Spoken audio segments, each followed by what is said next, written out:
Siapa bilang healing cuma jalan-jalan? Coba deh kamu datang ke sini. Kalau definisi healing kamu cuma jalan-jalan, berarti kamu belum pernah datang ke sini.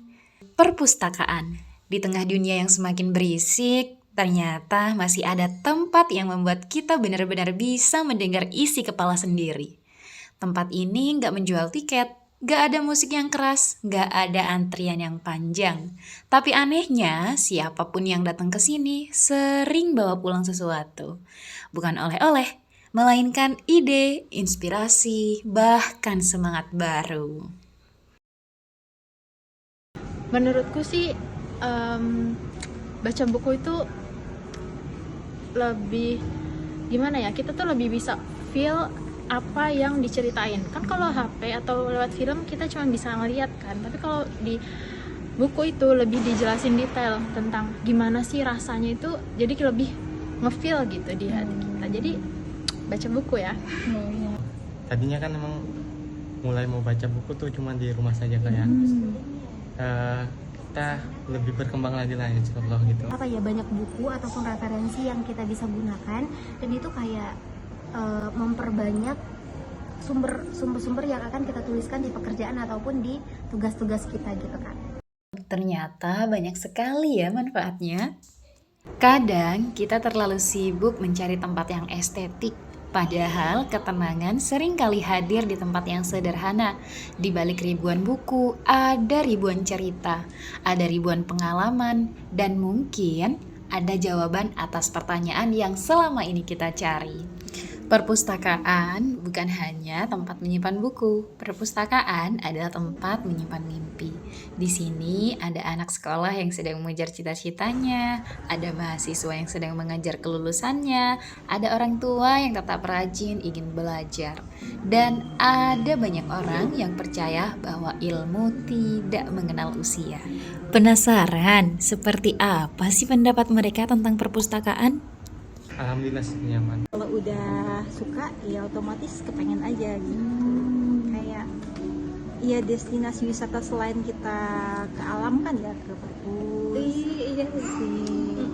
Mau ke mall ya ngapain ya? Kan pertama kalau kita keluar tuh kalau nggak kita dapet Insight.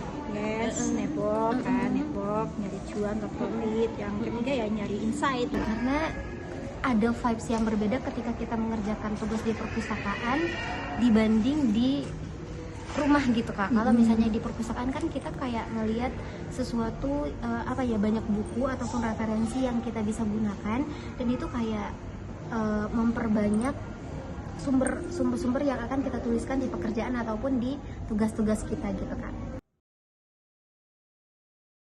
Perpustakaan ya Kak, karena lingkungannya kita ngelihat kalau mereka ini bisa bekerja dengan fokus gitu, itu kan kayak ada daya pemantik untuk kita tuh lebih bersemangat juga untuk mengerjakan tugas ataupun pekerjaan yang sedang kita selesaikan gitu Kak.